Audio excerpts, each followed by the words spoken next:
If you have trouble getting out of bed in the morning, you feel hangry often, your hormones are all over the place, you're feeling moody, you find yourself picking up more hair off of your floor than seems appropriate, then there may be one particular aspect of your routine that is contributing to these symptoms. This is not the video that goes into specific hormonal imbalances and addressing gut issues, although I do have videos that deep dive into those topics, so feel free to check those out on my channel.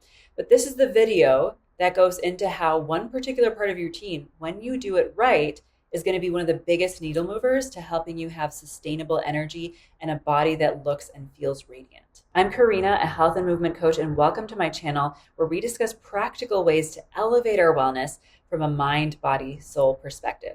The key question that you want to ask yourself if you've been experiencing the symptoms that we just described is, what is my approach to my workouts? What is my approach to my movement practice? And even more specifically, you want to ask yourself two specific sub-questions. Number one, where is my edge when it comes to my workout? When do I feel like I've gone too far? Or when do I feel like it's been enough and it's time to stop? And then number two is, how am I fueling my body before and after my workouts? Let's start with the first question. The first time I learned about what an edge was in terms of a movement practice was in a yoga class, where I learned that it was the point where I felt challenged without pain or straining. Now I use this word all the time with my yoga students and with my clients. Now it's a bit of an art to find your exact edge, but you can establish clear boundaries for yourself in your movement practice based on past experiences of challenging workouts. So be grateful for those times when maybe you've pushed it too far at the gym or in a class, because it has given you valuable feedback for those telltale signs that allow you to know when you've gone past your edge. I am so grateful for the first time that I realized I was pushing my body way farther than it wanted to go, which was when I did track for a season in my senior year of high school. We were a state-ranked team with some nationally ranked members, so we trained pretty hard. And my coach would always say, if you feel like you're going to throw up, go to the side, do it, come back and keep running. So that was the mentality that guided my experience back in the spring of 2009. And it was especially challenging for me because I was just starting out as a runner. I would feel hungry at the end of the school day, but I wouldn't eat anything except a few nuts before practice because I knew I wouldn't be able to keep it down. I would run so hard that I couldn't feel my legs. I would come back home feeling ravenous, eating multiple bowls of pasta. And at the time, my family didn't really eat a lot of meat. And so my protein intake was pretty much limited to nuts and maybe some beans. I would have a banana each day for potassium to soothe my muscles. And that was pretty much it. Just carb loading and a dash of not very bioavailable protein, because my nutrition knowledge at the time was pretty much limited to don't eat junk and processed foods, have organic, non-pesticide vegetables, and that was pretty much it. As a consequence, my hair started falling out. I got a fungal infection called tinea versicolor, which can be caused by a combination of sweating a lot with hormonal imbalances and a weak immune system. I got really disciplined, and that filtered into other areas of my life. For example, I was going through the college application process, and I really crushed that and got into all the colleges I wanted to. And of course, I got better at running, but this all came at a price. And this was the first time, even though I didn't have the words for it, that I realized there are very real health consequences to ignoring the body's edge. And so now, as a result of that experience, I'm so aware of what my edge is, and I'm so motivated to honor it. So the first moment that I start feeling dizzy or nauseous if I'm working out, I start to back off, because there is no objective measure of fitness that I could attain that would be worth compromising my health, overproducing cortisol, tanking my hormones. And from my high school track experience, I also realized the importance of fueling the body properly in the preparation and the recovery phase, which we'll talk about in more detail later on. Now, it is important to be aware of the fact that you may be in a habit of dissociating yourself from your body when you're trying to get through a challenging workout. Maybe you turn the music up super loud, or you simply turn your thoughts to something else. And if you're doing this, that means that you may not be super clear on what specifically your edge is because you're so used to ignoring it. And there's no judgment here. It happens to so many of us, and that's why we're talking about this. But the best thing to do is, for your next workout, try to minimize the distractions. Turn the music off or turn it super low and get really present with the sensations of your body. This is probably going to make the workout a lot harder, but that is a good thing. If you're feeling a burning sensation in your muscles, that's great, that's fine. If you're feeling sharp shooting pain, intense cramping, dizziness, nausea, that is probably a signal that it is time to stop. And you don't have to worry about missing out on any fitness gains when you do this, because stopping when your body tells you to is actually the way that you get the most out of your workout. Hypertrophy, aka muscle building, is optimized when you go to failure. And we define failure as stopping when you feel like you can't go any further, not feeling like you can't go any further and trying to push past that. Then once you've gone to failure, your body gets the signal that, okay, I need to build back up stronger for the next time that this happens. So it does during the recovery phase. And then the next time you try a workout, you will probably be able to go a little bit further without going past your edge. And if your goal is just strength, not necessarily increasing muscle size, there are also some interesting studies that show that you don't even necessarily need to go to failure in order to gain strength.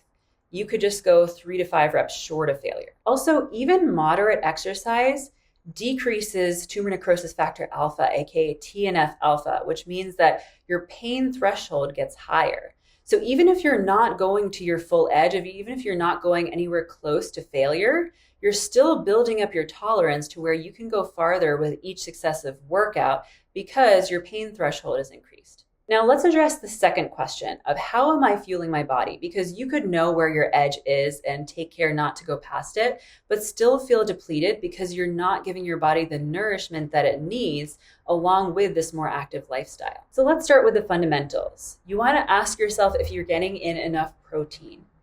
And not just any protein, but complete protein with all 9 essential amino acids. These are the amino acids that the body can't produce on its own. It needs to get them from food.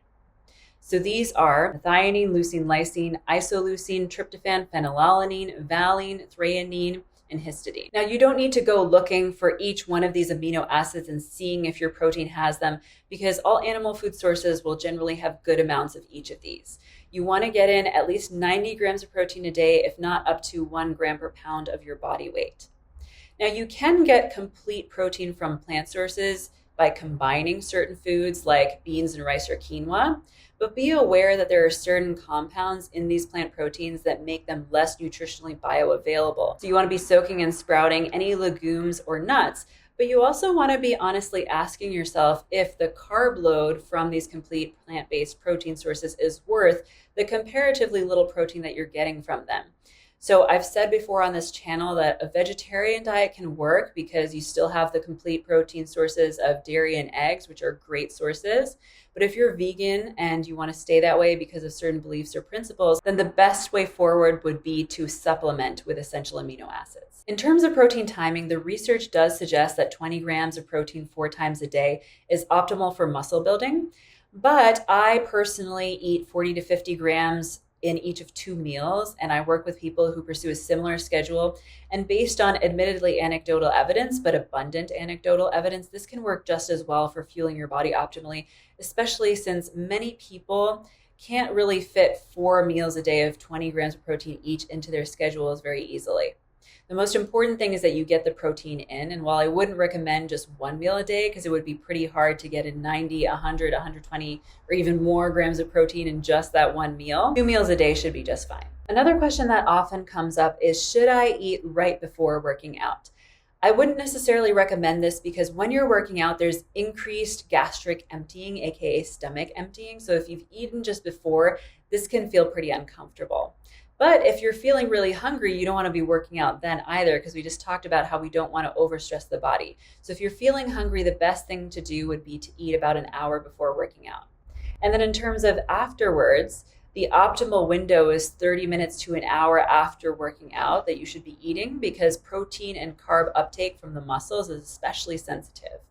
Now, we want to save the healthy fats for a later meal because this could slow digestion and inhibit the uptake of those proteins and carbs from the muscles. Now, since we are talking about fueling our body for workouts, it is worth addressing the question of whether whey protein powders are okay. And I am all for a whey protein powder as a convenient way to meet our daily protein intake.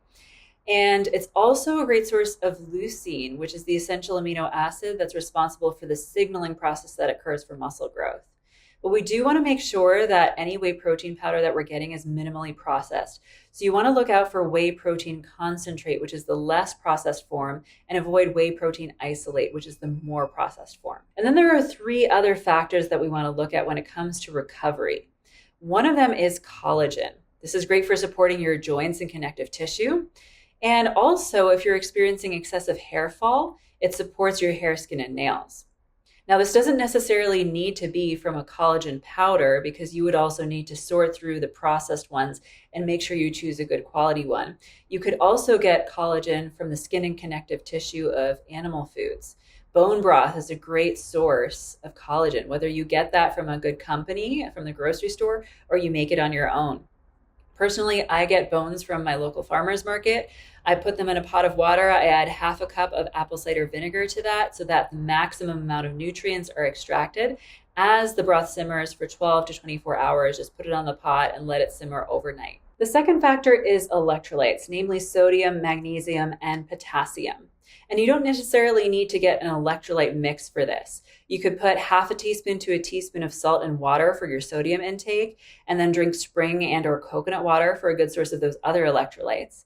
If you are choosing an electrolyte mix, just make sure that it's free of any added flavors, gums, and sugars. And then the third factor is very simple, but it's still a step that a lot of people will skip, and that is adequate amounts of sleep.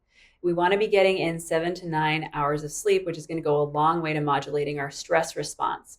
We've just spent all this time talking about how to fuel our body for our workouts, but if we're not getting in enough sleep, cortisol and adrenaline are elevated, which over time is going to decrease insulin sensitivity. That means that all this great fuel that we're putting into our bodies is not going to actually be getting into the cells of our bodies. It's going to hang out in the bloodstream and cause inflammation. These are the main factors that are going to influence how your body responds to your workout routine, but there are others such as postural alignment and micronutrient intake. So if you want to learn about these and to create a plan that helps you to look and feel amazing in a radiant body in all ways, then check out the masterclass for superhuman level health, which is available at the link in the description box. It's great to have goals for your movement practice. I certainly have tons of them. Goals for working towards more complex yoga poses and transitions, goals for my mile run time. But it's important to know that you don't have to push yourself harder in order to get to those goals. And in fact, going just to your edge or even behind your edge is going to get you to those goals faster. Reconnect to the joy of your movement practice, to the joy of the process, because at the end of the day, that's what you're really going for. You might feel accomplished for a moment after achieving one goal, but then you're on to the next, because the process is what's really fun. So start to become aware of your body's edge if you're not already, based on the methods that we discussed in this video. Support your body nutritionally in the right ways, and soon enough, you'll be able to enjoy the journey of challenging your body with fun workouts, even getting more out of them, without sacrificing your energy levels and the way that your body looks and feels. If you found this video valuable, please give it a like and share it with someone else who might benefit from giving their body a little more TLC. And if you want to learn about more ways to feel amazing in your body and your mind, then feel free to subscribe to this channel. Lots of love, and I'll talk to you soon.